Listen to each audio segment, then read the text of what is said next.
शादी की अगली सुबह कोमल की सहेली प्राची, जिसकी 1 महीने पहले ही शादी हुई थी, उसका फोन आ गया। कैसी है कोमल? और आज तो तेरा शादी के बाद ससुराल में पहला दिन है। तेरे लिए तो बहुत सुंदर रसोई तैयार हो रही होगी, क्योंकि आज तो तेरी पहली रसोई है और तेरा तो नई रसोई में खूब स्वागत होगा। पता नहीं यार, मैं अभी पानी लेने के लिए गई थी, तब तो मुझे रसोई में कुछ नहीं दिखा था। रसोई का दरवाजा तो ऐसे ही बंद था। मुझे लगता है यहाँ पर रसोई की सजावट करने का कोई ट्रेंड नहीं है।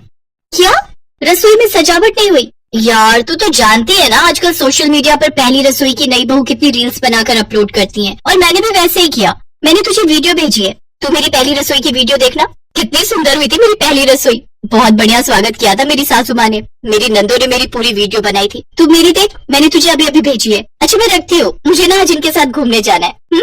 प्राची फोन रख देती है और कोमल का मुंह उतर जाता है। क्या हुआ कोमल, किसका फोन था?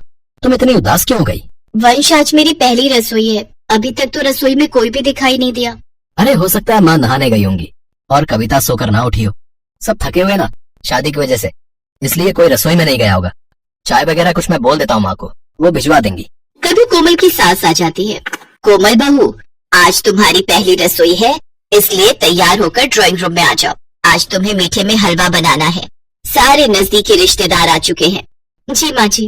लो जी, सब तुम्हारा रसोई में स्वागत करने की तैयारी कर रहे हैं। कोमल का मन तो खराब था, इसलिए वो कुछ नहीं बोली, क्योंकि उसे पता था कि रसोई में कोई सजावट ही नहीं हुई है तो क्या ही स्वागत होगा।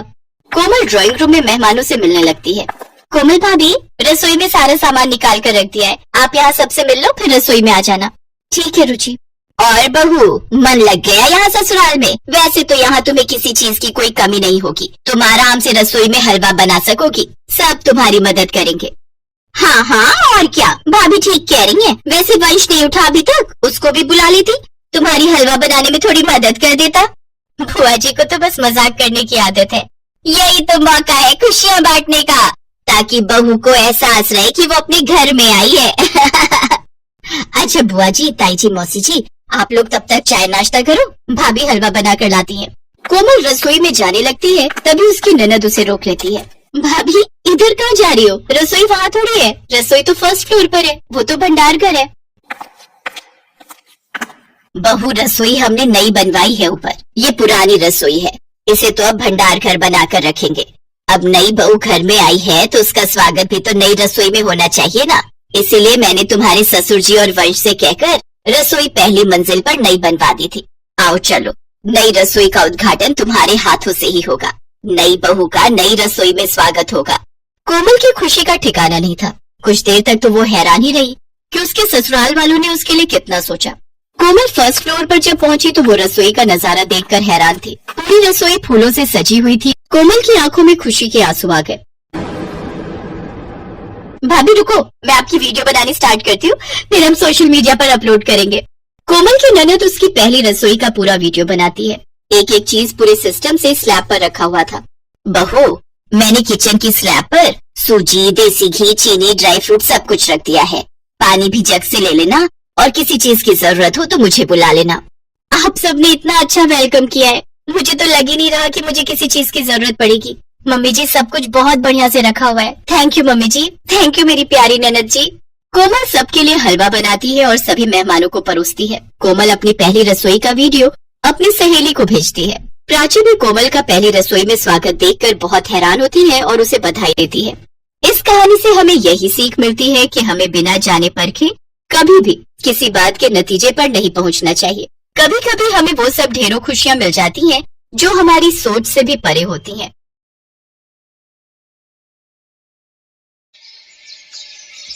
सुनना, आज कुछ अलग बनाते हैं। हाँ यार, मैं भी तुझसे यही कहना चाहती थी। चल कुछ अलग ट्राई करते हैं। तो एक काम करें, हलवा बनाएं क्या? नहीं यार, पूरी सब्जी बनाते हैं बढ़िया सी। अरे पूरी वूड़ी छोड़, हलवा बनाते हैं। अभी तो खाया था 2 दिन पहले ही हलवा, अब पूरी सब्जी बनाते हैं। पूरी सब्जी और हलवे के चक्कर में दोनों बहनों में बहस होने लगी। पल्लवी हलवा बनाने को तैयार नहीं थी और मानसी पूरी सब्जी के लिए नहीं मान रही थी। इसी बात को लेकर दोनों बहनें रसोई के अलग अलग कोनों में मुंह फुलाकर बैठ गई। फिर थोड़ी देर बाद, अच्छा सुन, अब गुस्सा छोड़, चल पहले हलवा बनाते हैं और फिर तू वादा कर कि पूरी सब्जी भी बनवाएगी मेरे साथ। हाँ पक्का पक्का बनवाऊंगी। पल्लवी और मानसी जुड़वा बहनें थी, देखने में बिल्कुल एक जैसी, दोनों आपस में खूब लड़ती थी, पर एक दूसरे के बिना रह भी नहीं पाती थी। हर बार जब भी उनका झगड़ा होता तो थोड़ी देर की नाराजगी के बाद वो कुछ न कुछ करके बीच का रास्ता निकाल ही लेती थी। उस दिन भी पल्लवी और मानसी ने ऐसा ही किया। रसोई में हलवा भी बना और पूरी सब्जी भी। दरअसल दोनों ही बहनों को खाना बनाने का बहुत शौक था और दोनों वाकई बहुत अच्छा खाना बनाती थी। ऐसे ही हंसी खुशी वक्त बीत रहा था और फिर एक दिन, सुनना, मुझे तुझसे कुछ बात करनी है। हाँ बोल। यार वो ना एक लड़का है, मुझे बहुत पसंद है वो। अच्छा, अरे वाह, अब नाम क्या है उसका? नाम तो नहीं पता, कभी बात नहीं हुई, बस आंखें मिलती हैं ना, वो कुछ कहता है और मेरी तो हिम्मत ही नहीं होती आगे से बात करने की। चल दिखा मुझे, कहाँ रहता है वो? अरे जब मैं बाजार जाती हूँ ना तब मिलता है मुझे वो, रोज। क्या बात कर रही है? वैसे मुझे भी तुझे किसी से मिलाना है, मुझे भी एक लड़का पसंद है और कमाल की बात तो ये है कि मेरी भी उससे कभी बात नहीं हुई। बस तेरी तरह नजरों नजरों का प्यार है मेरा भी। अच्छा, तो तेरा वाला कहाँ रहता है? वहीं बाजार में। कमाल है ना। अगर ऐसा है तो अभी चल, आज दोनों से मिल ही लेते हैं, चल। दोनों बहनें फौरन बाजार पहुंची, लेकिन उन दोनों जुड़वा बहनों को साथ देखकर वहां खड़ा एक लड़का बेहोश होकर जमीन पर गिर पड़ा। उसके गिरते हुए पल्लवी और मानसी दोनों उसकी तरफ भागी। थोड़ी देर बाद लड़के को होश आया तो लड़का बोला, आप दो हो? मतलब दोनों अलग अलग हो या मुझे कुछ हो गया है? मतलब अरे हम दो ही हैं, असल में हम जुड़वा बहनें हैं। तो मैंने किससे प्यार, मेरा मतलब है कि मैंने किसे देखा? हे भगवान, ये तो गड़बड़ हो गई। मुझे लगता था कि आप मुझसे प्यार करते हो और मुझे लगता रहा कि ये मुझसे प्यार करते हैं। ये तो भारी कंफ्यूजन हो गया। देखो, मैं सच्चे दिल से कहता हूँ कि मुझे आप दोनों से प्यार है। मतलब अरे ये कैसे हो सकता है? लेकिन अब क्या करें? पल्लवी और मानसी दोनों ही कवि से प्यार करती थी और कवि भी अनजाने में दोनों से ही प्यार कर बैठा। नतीजा ये हुआ कि कवि ने दोनों बहनों से एक साथ शादी करने का फैसला किया और दोनों बहनें भी इस बात के लिए राजी हो गईं। लेकिन अब समस्या ये थी कि कवि की कम तनख्वाह में घर का खर्च कैसे चले। दरअसल कवि अपनी माँ के साथ एक छोटे से किराए के घर में रहता था। काफी नानुकुर के बाद कवि ने अपनी माँ कमला को अपनी शादी के लिए मना लिया और फिर शादी के बाद, वैसे तो द्वार पर एक ही कलश रखा जाता है, पर अब मेरी दो बहुएं हैं तो तुम दोनों के लिए अलग अलग कलश रखा है मैंने। आओ बहुओं, गृह प्रवेश करो।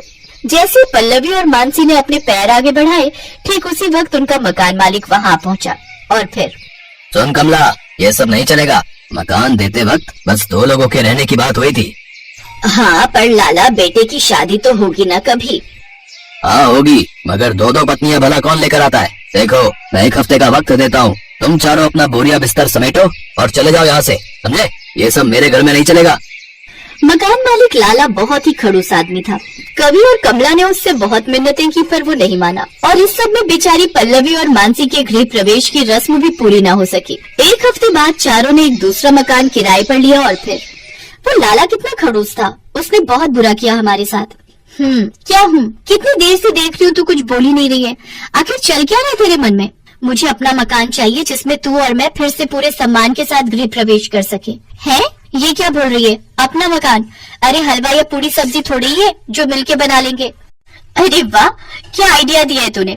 अब तो हलवा और पूरी सब्जी बनाकर ही बनेगा अपना मकान और हम दोनों मिलकर बनाएंगे। मानसी की बात पल्लवी को भी जच गई। दोनों ने कवि और उसकी माँ कमला को भी मना लिया। अब कवि अपनी फैक्ट्री में काम करता और उधर पल्लवी और मानसी ने मिलकर पूरी सब्जी और हलवा बनाकर बेचना शुरू कर दिया। दोनों के हाथों का स्वाद जल्द ही लोगों की जुबान पर चढ़ गया और उनके ग्राहक दिन दूनी और रात चौगुने होने लगे। फिर कुछ साल बाद, आओ बहुओं, तुम्हारा अपने घर में स्वागत है, आओ गृह प्रवेश करो। दोनों बहनों ने अपनी मेहनत से अपना मकान खड़ा किया और फिर पूरे सम्मान और खुशी के साथ दोनों का गृह प्रवेश हुआ। खुशी के आंसू सबकी आंखों में थे, खास तौर पर कवि, जिसे आज अपने फैसले पर बहुत गर्व हो रहा था।